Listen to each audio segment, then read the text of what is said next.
Bismillahirrahmanirrahim. Assalamualaikum warahmatullahi wabarakatuh. Alhamdulillah, alhamdulillahi rabbil alamin. Salatan wa salaman ala Rasulillahi sallallahu alaihi wasallam. Amma ba'du. Puji syukur marilah sama-sama kita panjatkan atas kehadiran Allah Subhanahu wa taala, yang mana Allah telah memberikan rahmat dan karunia-Nya kepada kita semua, sehingga pada hari yang berbahagia ini saya dapat mempresentasikan hasil praktek keterampilan yang dilakukan di Yayasan Hutan Alam dan Lingkungan Aceh atau HK. Selawat beserta salam tak lupa juga kita sanjungkan ke pangkuan alam Nabi besar Muhammad sallallahu alaihi wasallam, yang mana beliau telah membawa umatnya dari alam kebodohan kepada alam yang berilmu pengetahuan sebagaimana yang kita rasakan pada saat yang berbahagia ini. Baik, yang pertama nama saya Yozel Fikria dengan nomor induk mahasiswa 1705 1500 20002. Baik, adapun judul praktek keterampilan saya yaitu kegiatan pengambilan dan pengolahan data spasial serta pemetaan di Yayasan Hutan Alam dan Lingkungan Aceh atau HK.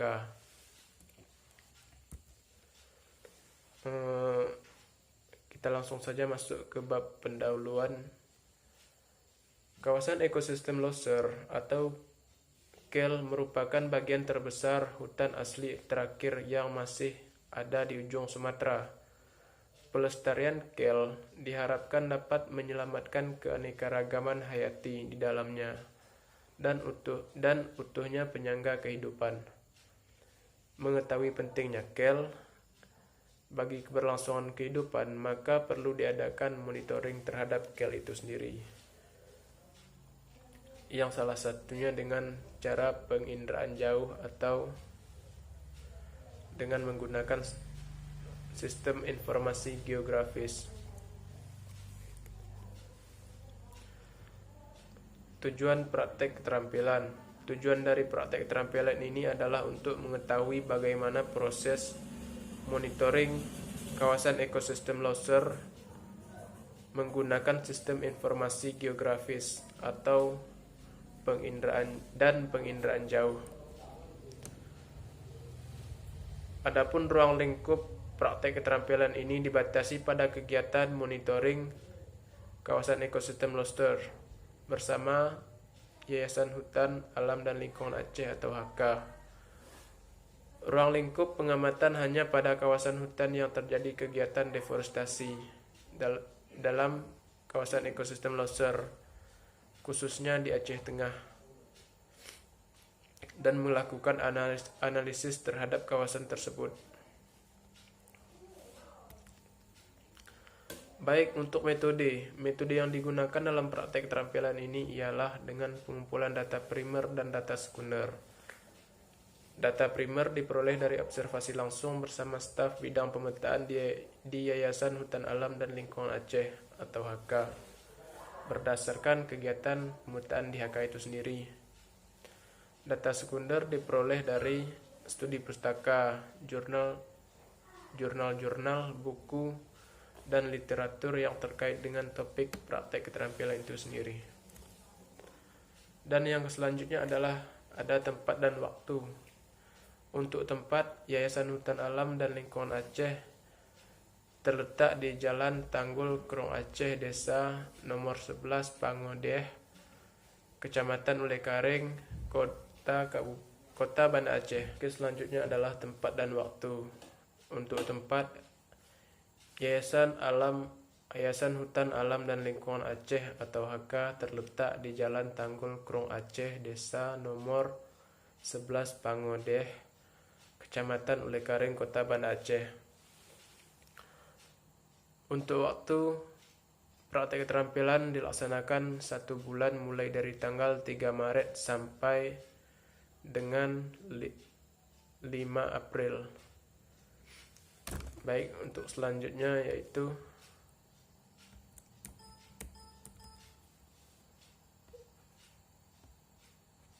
Oke, untuk yang selanjutnya adalah gambaran umum lokasi. Lokasi Yayasan HK terletak di Jalan Tanggul, Krung Aceh, Desa nomor 11 Pangodieh, Kecamatan Ulekaring, Kota Banda Aceh. Yayasan HK memiliki wilayah kerja di bidang lingkungan seluruh Aceh, khususnya di wilayah kawasan ekosistem Loser. Lokasi lapangan PK, adapun lokasi lapangan PK, lokasi yang menjadi target praktek keterampilan ini ialah kawasan ekosistem Loser yang berada di Aceh Tengah. Baik, kita langsung masuk ke hasil dan pembahasan. Program utama yang dilaksanakan selama praktek keterampilan di HK adalah monitoring kawasan ekosistem Loser atau KEL menggunakan sistem informasi geografis. Adapun kegiatan yang dilakukan meliputi yang pertama adalah kegiatan interpretasi tutupan hutan kawasan ekosistem Loser di Aceh Tengah. Yang kedua, kegiatan membuat peta panduan monitoring. Ketiga, kegiatan pengecekan lapangan oleh tim lapangan. Keempat, kegiatan pembuatan peta hasil monitoring. Yang kelima, kegiatan pemanfaatan Google My Maps untuk menyimpan data lapangan. Terdapat beberapa tahap yang dilakukan dalam kegiatan monitoring di HK, yaitu pengunduhan citra, 2. Pengolahan citra satelit, ketiga, interpretasi tutupan hutan, 4. Pembuatan peta panduan monitoring, 5. Pembuatan peta hasil monitoring, 6. Memasukkan data hasil monitoring. Selama saya praktek keterampilan di HK, semua itu sudah diajarkan oleh oleh pembimbing lapangan atau PL di HK itu sendiri. Yang pertama tadi adalah pengunduhan citra satelit. Saya akan menjelaskan dengan singkat apa itu pengunduhan citra satelit. Pengunduhan citra satelit adalah tahapan pertama yang dilakukan dalam proses monitoring di HK, yaitu dengan melakukan pengunduhan citra satelit melalui USGS atau United States Geological Survey. Adapun citra yang dipakai dalam kegiatan ini ialah citra satelit Landsat 8.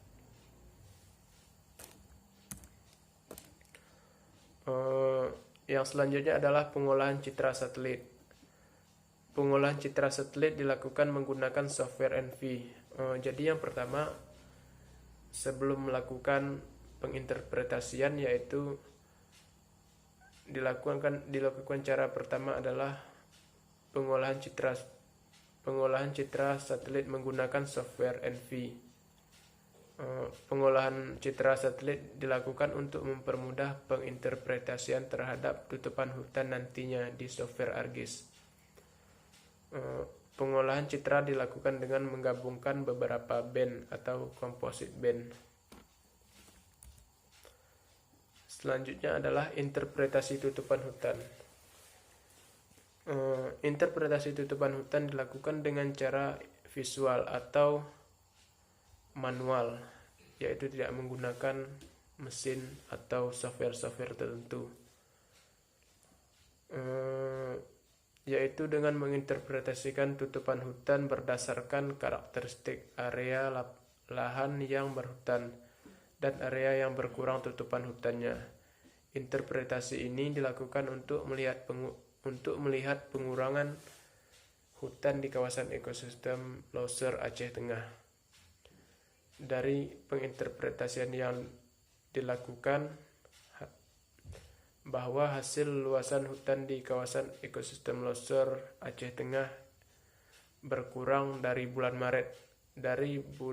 Maret sampai dengan bulan September 2020 adalah sebesar 1.600-an hektar. Jadi hasil dari interpretasi ini ialah pengurangan luasan hutan di Aceh Tengah sebesar 1.600-an hektar. Yang selanjutnya adalah pembuatan peta panduan monitoring. Pembuatan peta panduan monitoring dibuat untuk memudahkan tim lapangan untuk melakukan cek lapangan. Hasil interpretasi sebelumnya dilakukan pengelompokan berdasarkan kelas prioritas, yaitu kelas tinggi, prioritas sedang, dan prioritas rendah. Di mana dalam pembuatan peta panduan monitoring ini hasil dari interpretasi tadi dilakukan pengelompokan, yaitu dengan kerusakan tinggi, kerusakan sedang, dan kerusakan rendah. Ini bisa nanti disesuaikan tim lapangan untuk mengeceknya. Biasanya tim lapangan mengecek di prioritas tinggi. Kemudian patroli lapangan. Setelah peta panduan selesai dibuat, kemudian tim lapangan melakukan pengecekan lapangan untuk mengumpulkan data-data terkait terjadinya deforestasi di kawasan ekosistem Loser Aceh Tengah. Dari hasil cek lapangan, tim patroli menemukan beberapa penyebab terjadinya kerusakan hutan di kawasan ekosistem Loser Aceh Tengah. Di antaranya adalah penggunaan kawasan, pembukaan akses jalan, pembalakan, dan penambangan liar, dan masih banyak yang lain lagi. Baik, selanjutnya adalah pembuatan peta hasil monitoring. Peta hasil monitoring dibuat untuk menunjukkan di mana saja terdapat kegiatan kerusakan hutan. Peta hasil monitoring selanjutnya akan diserahkan ke pihak yang berwenang untuk selanjutnya diambil kebijakan. Jadi di HK sendiri itu adalah pembuatan peta hasil monitoringnya. Kalau sudah jadi peta hasil monitoring yang di dalamnya terletak koordinat-koordinat perusakan hutan tersebut, nanti akan diserahkan pada pihak yang berwenang untuk selanjutnya diambil kebijakan. Yang selanjutnya adalah memasukkan data hasil monitoring ke Google My Maps. Penggunaan Google My Maps di HK digunakan untuk menyimpan data hasil monitoring tersebut. Jadi semua hasil monitoring itu tersimpan ke dalam Google My Maps-nya HK. Google My Maps ini berfungsi untuk menyimpan data-data hasil monitoring. Data tersebut bisa diakses bagi siapa saja yang diizinkan oleh HK untuk mengaksesnya. Kemudian kita masuk ke kesimpulan. Berdasarkan hasil praktek keterampilan yang dilakukan, dapat disimpulkan bahwa pada tahun yang pertama itu adalah pada tahun 2020 terhitung pada bulan Maret sampai dengan September, Aceh Tengah kehilangan sekitar 1.600-an hektar tutupan hutan. Dan yang kedua, berdasarkan penemuan tim lapangan, faktor yang menyebabkan deforestasi kebanyakan adalah ulah manusia. Yang ketiga, deforestasi di Aceh Tengah disebabkan oleh banyak faktor. Faktor yang paling besar adalah pembukaan lahan perkebunan. 4. Penggunaan SIG sangat membantu Yayasan HK untuk melakukan monitoring terhadap kawasan ekosistem Loser, khususnya yang berada di Aceh Tengah. Demikian yang dapat saya sampaikan, mudah-mudahan menjadi manfaat bagi kita semua. Dan yang terakhir, jika ada salah kata saya mohon maaf. Saya akhiri wabillahi taufiq wal hidayah. Assalamualaikum warahmatullahi wabarakatuh.